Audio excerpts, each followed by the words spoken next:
pada malam ini kami bisa mempresentasikan hasil dari diskusi kami. Sebelum kami mempresentasikan hasil dari diskusi kami, izinkan kami memperkenalkan diri terlebih dahulu. Dimulai dari saya, aku Putri Adiasari dengan NIM 19011108.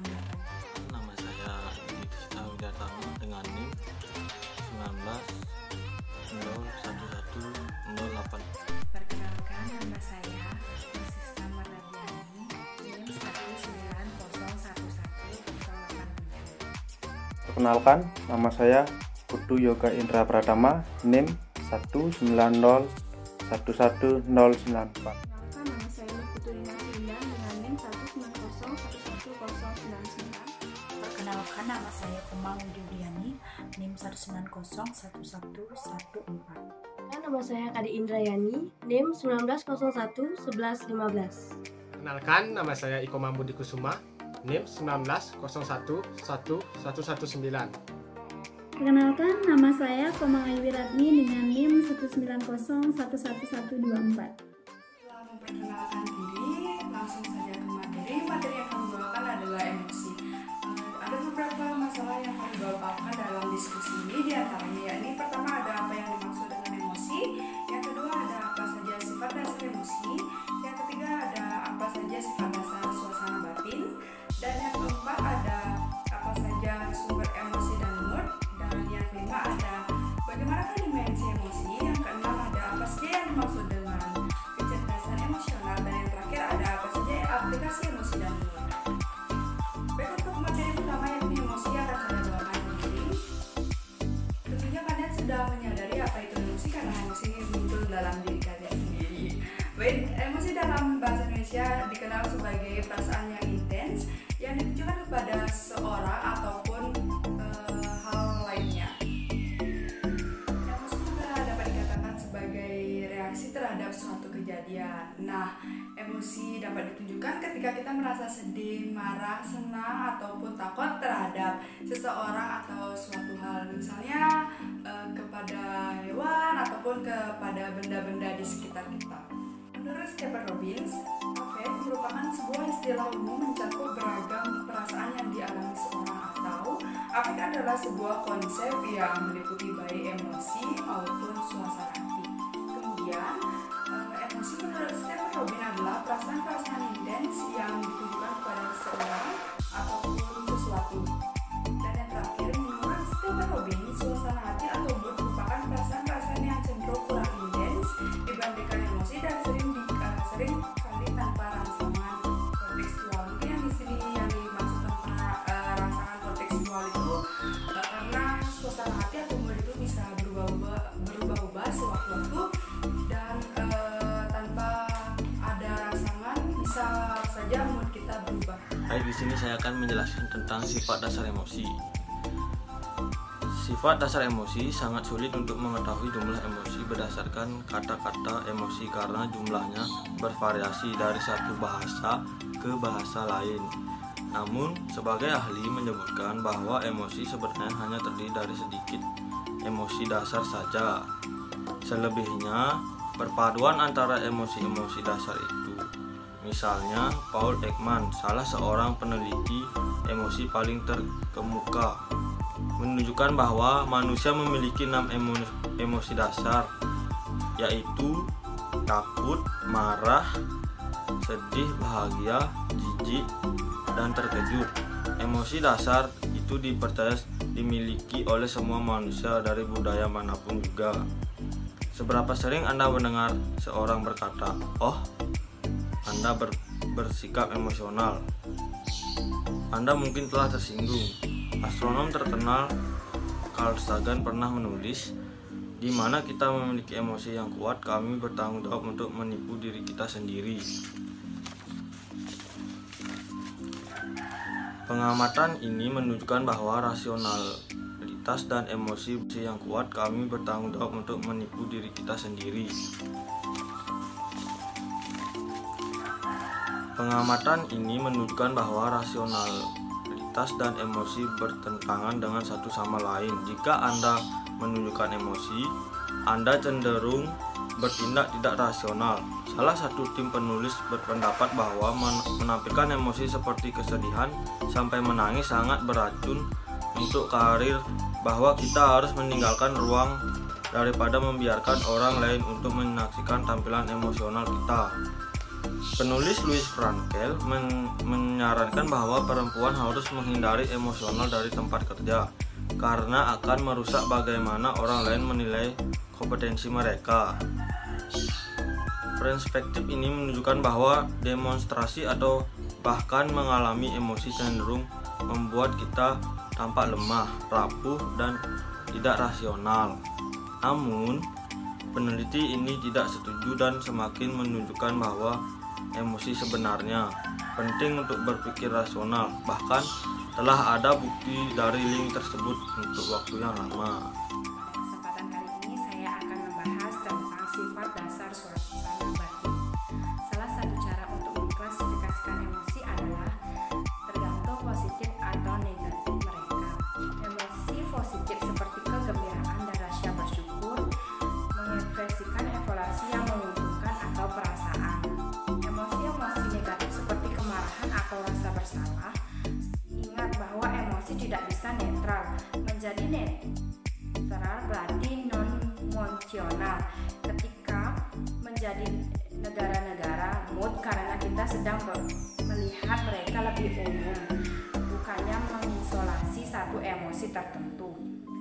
Lihat dalam struktur of mood, dalam tersebut bersemangat adalah emosi tertentu. Robbins dan Judge menunjukkan bahwa excited atau bergairah adalah tanda murni dari Higgs positive effect, sedangkan boredom atau kebosanan adalah tanda murni dari low positive effect. Nervous atau gelisah, gugup adalah tanda murni dari Higgs negative effect, dan relax atau santai adalah tanda murni dari low negative effect. Akhirnya, beberapa emosi seperti contentment atau kesenangan, campuran Higgs positive effect dan low negative effect, dan sadness atau kesedihan, campuran positive effect dan Higgs negative effect adalah di antaranya. Perlu dicatat bahwa model ini tidak memasukkan semua emosi. Beberapa emosi seperti di antara surprise atau terkejut tidak begitu cocok karena tidak jenis sifatnya positif atau negatif. Baik, di sini saya akan melanjutkan materi tentang sumber emosi dan mood. Yang pertama, kepribadian. Suasana hati dan emosi memiliki komponen sifat. Sebagian besar orang memiliki kecenderungan mengalami suasana hati dan emosi tertentu lebih sering daripada orang lain. Orang juga mengalami emosi yang sama dalam intensitas yang berbeda.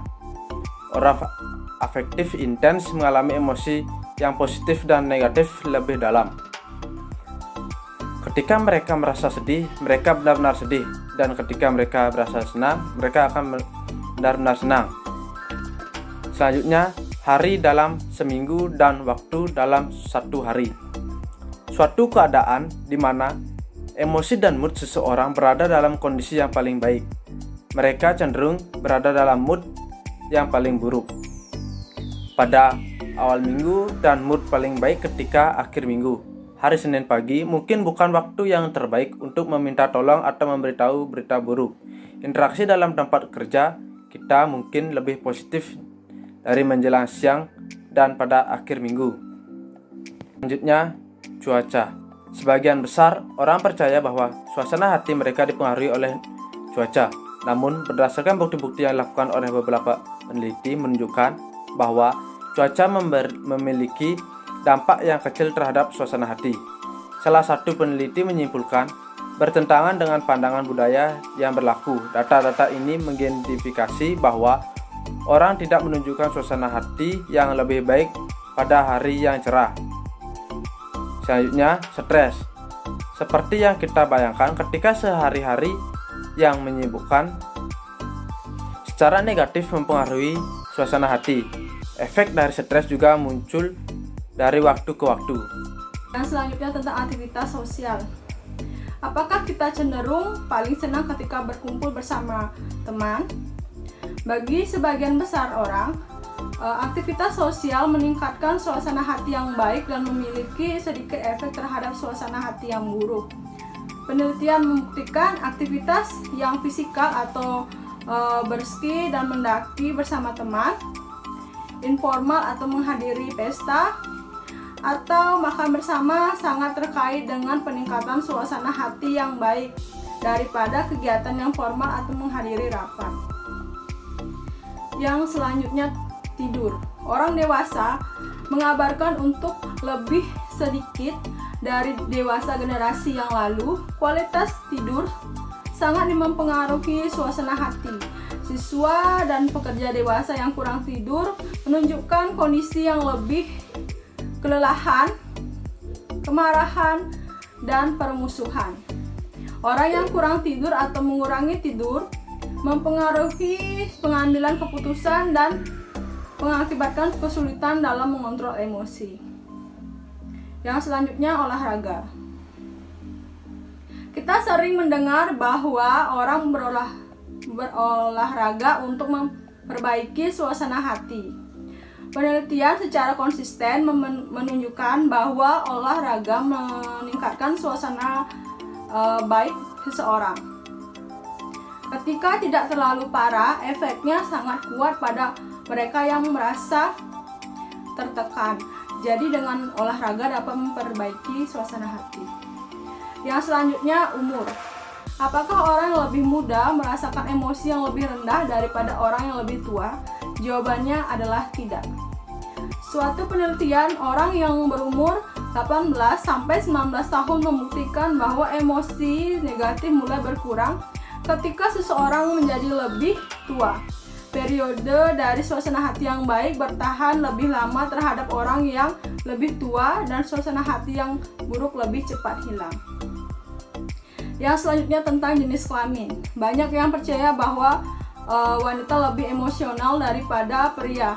Bukti-bukti yang ada membenarkan mereka lebih sering mengalami emosi dan menunjukkan ekspresi yang lebih sering dari emosi positif dan negatif, kecuali kemarahan.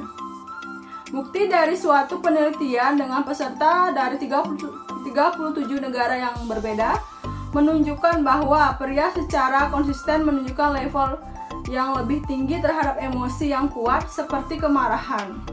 Sedangkan wanita menunjukkan emosi yang lebih rendah seperti sedih dan ketakutan. Jadi, ada beberapa perbedaan dalam jenis kelamin ketika mengalami dan mengekspresikan emosi. Baik, di sini saya akan menjelaskan mengenai dimensi emosi. Dimensi emosi menurut Robin dalam buku Wibu menyatakan menunjukkan adanya 3 dimensi emosi, yaitu yang pertama ada variety. Terdapat banyak sekali variasi emosi, namun yang penting adalah penentuan klasifikasi yang bersifat positif dan negatif. Emosi positif seperti kebahagiaan dan harapan menunjukkan evaluasi atau perasaan menyenangkan. Emosi negatif seperti marah atau benci menyatakan sebaliknya. Perlu diingat bahwa emosi tidak dapat bersifat netral. Netral adalah non-emosional. Namun, kebanyakan orang yang lebih banyak menyatakan atau menunjukkan emosi negatif daripada positif. Di samping itu, dari banyaknya variasi emosi, dilakukan identifikasi 6 emosi yang bersifat universal, yaitu yang pertama kemarahan, takut, kemudian kesedihan, kebahagiaan, muak, dan yang terakhir terkejut. Yang kedua, intensity. Orang memberikan tanggapan yang berbeda pada dorongan emosi yang kepribadian individual. Di waktu lain, merupakan hasil dari kebutuhan pekerjaan, orang beragam dalam kemampuannya menyatakan intensitasnya. Pekerjaan membuat permintaan intensitas berbeda dalam bentuk emotional labor. Yang ketiga, frequency and duration. Menunjukkan seberapa sering emosi perlu ditunjukkan dan untuk berapa lama. Emotional labor yang memerlukan frekuensi tinggi atau durasi panjang adalah lebih menuntut dan memerlukan lebih banyak pengarahan oleh pekerja. Maka, apabila pekerja dapat berhasil mencapai emotional demand dari pekerja tergantung tidak hanya pada emosi apa yang perlu ditunjukkan dan intensitasnya, tetapi juga pada bagaimana sering dan untuk berapa lama usaha harus dilakukan. Sekian dari saya, selanjutnya akan dibawakan oleh teman saya. Nah, baik, di sini saya akan menjelaskan materi tentang kecerdasan emosional. Kecerdasan emosional atau emotional intelligence atau disingkat dengan EI merupakan suatu kemampuan seseorang untuk mengetahui emosi di dalam diri sendiri dan orang lain, mengerti maksud dari emosi tersebut, dan mengatur emosi seseorang menurut cascading model. Nah, selanjutnya, menurut penelitian, EI mempunyai peran yang sangat besar dalam performa kerja. Sebuah studi yang menggunakan fMRI menentukan bahwa pelajar yang mempunyai performa bagus dalam pembuatan keputusan strategis lebih cenderung untuk tidak melibatkan pusat emosi otak dalam proses pengambilan keputusan dan lebih menekankan pada penggunaan bagian kognitif dalam otak mereka. Nah, berikut ini ada beberapa pendapat yang mendukung EI. Di antaranya yang pertama, pesona intuisi. Nah, hampir semua orang setuju bahwa kecerdasan sosial atau kecerdasan emosional ini sangat penting. Intuisi ini membuat seseorang dapat mendeteksi emosi orang lain, mengontrol emosinya sendiri, dan mengatasi interaksi sosial dengan baik, serta mempunyai keunggulan di dalam dunia bisnis. Nah, yang kedua, EI memperkirakan kriteria masalah. Nah, bukti menunjukkan bahwa meskipun lemah, EI secara konsisten berhubungan dengan performa kerja. Yang ketiga, EI berbasis biologi. Menurut studi, orang dengan kerusakan di bagian otak yang mengatur proses emosional mempunyai tingkat intelijensi yang sama dengan standar. Nah, tetapi mereka mempunyai skor EI yang jauh lebih rendah dan tidak bisa membuat keputusan dengan baik. Nah, selanjutnya yang keempat, penolakan terhadap EI. Nah, EI juga mempunyai beragam kritik atau saran yang mengatakan EI tidak dapat dipercaya dan juga tidak dapat diukur. Nah, selanjutnya yang kelima, peneliti EI tidak setuju dengan sebuah definisi. Ada beberapa definisi tentang EI yang menyebabkan peneliti tidak bisa sepakat akan arti dari EI. Nah, beberapa peneliti berfokus pada EI dengan menggunakan tes jawaban benar dan salah untuk mengukur kemampuan mengenali dan mengendalikan sebuah emosi. Nah, di sini peneliti lain berfokus pada EI sebagai berbagai macam pikiran yang dapat diukur dengan self-report dan tidak berhubungan utama dengan kognitif intelijensi. Nah, selanjutnya EI tidak dapat diukur. Bermacam kritik yang menimbulkan pertanyaan bagaimana cara mengukur EI. Nah, karena EI merupakan suatu bentuk kecerdasan, banyak orang yang berpendapat harus ada benar dan salah di dalam jawabannya. Nah, tetapi beberapa tes self-report seperti sebuah contoh, saya baik dalam membaca. Nah, hal ini tidak mempunyai jawaban yang salah maupun benar. Tetapi ukuran self-report tersebut dapat menunjukkan kemampuan non-ability seperti kepercayaan diri. Nah, selanjutnya yang terakhir, EI tidak ada apa-apanya tetapi personalitas dengan ukuran yang berbeda. Nah, EI sangat dekat dengan kepintaran dan kepribadian, sehingga bila mempertimbangkan faktor-faktor tersebut, maka EI tidak mempunyai hal khusus untuk ditawarkan. Nah, sekian materi yang dapat saya jelaskan. Saya akan menjelaskan aplikasi emosi dan moods. Kali ini kita akan membahas tentang bagaimana kita mengetahui bahwa emosi dan mood bisa memperbaiki kemampuan kita dalam menjelaskan dan memprediksi proses seleksi di dalam organisasi, mengambil keputusan, kreativitas, motivasi, kepemimpinan, konflik interpersonal, negosiasi, pelayanan terhadap pelanggan, sifat kerja, dan perilaku menyimpan dalam tempat kerja. Yang pertama, selection. Pengusaha harus mempertimbangkan L-faktor dalam mempekerjakan karyawan, khususnya untuk pekerjaan yang memiliki level tingkat tinggi dan dituntut untuk berinteraksi sosial. Yang kedua, decision making. Emosi yang positif dapat meningkatkan kemampuan kita dalam memecahkan masalah dan membantu kita memahami dan menganalisa informasi baru. Oleh karena itu, orang yang memiliki sifat emosi negatif cenderung membuat keputusan yang buruk dan cepat kehilangan kesabaran untuk menganalisis pro dan kontra. Sebaliknya, orang-orang yang mengalami emosi positif adalah pembuat keputusan yang baik. Yang ketiga, creativity. Suasana hati yang baik atau positif dan umpan balik yang baik dari perusahaan dapat meningkatkan kreativitas pekerjaan. Para pekerja akan lebih banyak memiliki ide-ide yang bagus jika emosi dan suasana hati atau moods para pekerja tersebut baik. Suasana hati yang baik membuat pikiran para pekerja menjadi lebih fleksibel dan terbuka dalam berkreasi. Yang keempat, motivation. Mempromosikan para pekerja adalah salah satu cara agar para pekerja memiliki emosi dan suasana hati yang baik. Dengan promosi ini mereka juga akan termotivasi dalam bekerja. Orang yang memiliki motivasi yang tinggi secara emosional akan berkomitmen pada pekerjaan mereka. Jika para pekerja memiliki motivasi yang rendah, maka akan menyebabkan mereka tidak loyal terhadap pekerjaan mereka dan cenderung berbuat menyimpang. Baik, kali ini saya akan melanjutkan menjelaskan tentang aplikasi emosi dan moods. Kali ini kita akan membahas tentang bagaimana kita mengetahui bahwa emosi dan moods bisa memperbaiki kemampuan kita dalam menjelaskan dan memprediksi proses seleksi di dalam organisasi, mengambil keputusan, kreativitas, kemudian kepemimpinan, kemudian ada konflik interpersonal, negosiasi, kemudian pelayanan terhadap pelanggan, sikap kerja, dan perilaku menyimpang dalam tempat kerja. Nah, yang pertama itu yang harus kita ketahui yaitu selection ya. Nah, pengusaha harus mempertimbangkan L faktor dalam mempekerjakan karyawan, khususnya untuk pekerjaan yang memiliki level tingkat tinggi dan dituntut untuk berinteraksi sosial. Yang kemudian ada yang kedua itu decision making. Emosi yang positif dapat meningkatkan kemampuan kita dalam memecahkan masalah dan membantu kita memahami dan menganalisa informasi baru.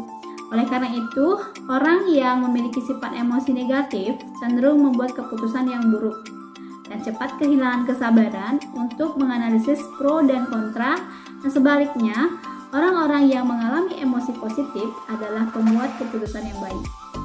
Kemudian yang ketiga itu ada creativity. Suasana hati yang baik atau positif untuk umpan balik yang baik dari perusahaan dapat meningkatkan kreativitas pekerja. Para pekerja akan lebih banyak memiliki ide-ide yang bagus jika emosi dan suasana hati atau moods mereka tersebut baik. Suasana hati yang baik membuat pikiran para pekerja menjadi lebih fleksibel dan terbuka dalam berinteraksi. Kemudian yang keempat ada motivation. Mempromosikan para pekerja adalah salah satu cara agar para pekerja memiliki emosi dan suasana hati yang baik. Dengan promosi ini, mereka juga akan termotivasi dalam bekerja. Orang yang memiliki motivasi yang tinggi secara emosional atau berkomitmen pada pekerjaan mereka tidak jika para pekerja memiliki motivasi yang rendah, maka akan menyebabkan mereka tidak loyal terhadap pekerjaan mereka dan cenderung membuat perbuatan yang menyimpang ya tentunya. Yang kelima itu ada leadership. Menjadi seorang pemimpin harus memiliki emosi yang baik, karena emosi yang baik membantu menyampaikan pesan lebih efektif. Pemimpin harus bisa membaca dan memahami emosi orang lain untuk menjadi pemimpin yang lebih baik. Pemimpin harus membuat orang mengikuti mereka dengan cara para pekerjanya menjadi berpikiran atau memiliki emosi yang positif. Orang yang memiliki emosi yang positif dapat lebih mudah menerima perubahan. Kemudian yang keenam itu ada negotiation. Emosi yang buruk dapat mengganggu kerja negosiator. Sebaliknya, emosi yang baik dapat memperlancar jalannya negosiasi karena masing-masing pihak lebih tenang dan sabar dalam bernegosiasi. Emosi yang buruk akan menyebabkan negosiasi menjadi tidak lebih efektif ya. Kemudian yang ketujuh itu ada customer service. Pelanggan menangkap emosi dari karyawan. Apabila karyawan melayani dengan sikap yang emosi,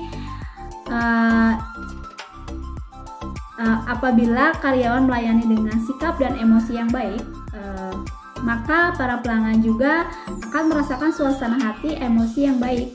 Namun apabila karyawan melayani pelanggan dengan sikap dan emosi yang buruk, maka pelanggan akan juga memiliki suasana hati yang buruk dan cenderung memiliki emosi yang sangat buruk, dan hal ini disebut dengan emotional contagion atau penularan emosi. Kemudian ke-8 itu ada job attitude. Emosi yang didapat di tempat kerja bisa terbawa hingga pekerja tersebut pulang ke rumahnya.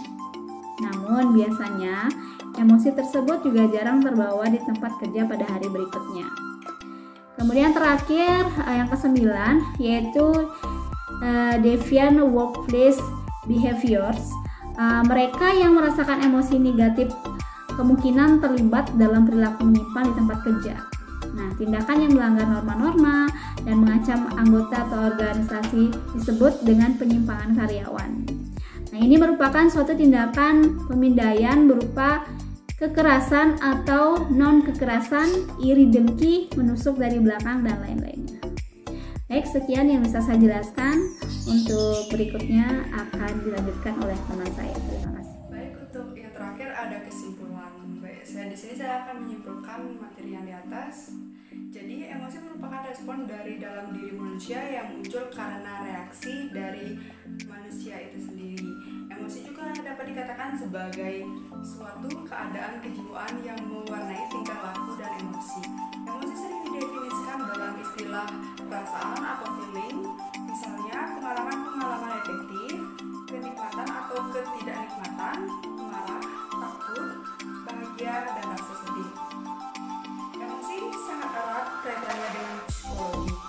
Emosi sangat berperan penting dalam kehidupan. Emosi positif dapat membuat seorang selalu merasakan kebahagiaan, sehingga seorang selalu menginginkan untuk merasakan emosi yang positif.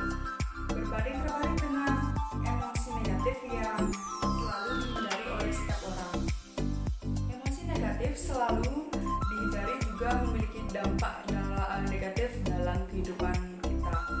Dan salahnya, selalu kontrol emosi dengan baik, karena keberhasilan seseorang tidak hanya ditentukan dari kecerdasan, tetapi emosi juga dapat menentukan orang tersebut kedepannya akan sukses ataupun tidak. Sekian presentasi dari kami. Apabila ada kesalahan, kami mohon maaf, dan apabila ada teman-teman yang ingin bertanya, silakan mengisi kolom komentar di bawah ini. Presentasi saya akan tutup dengan selamat malam.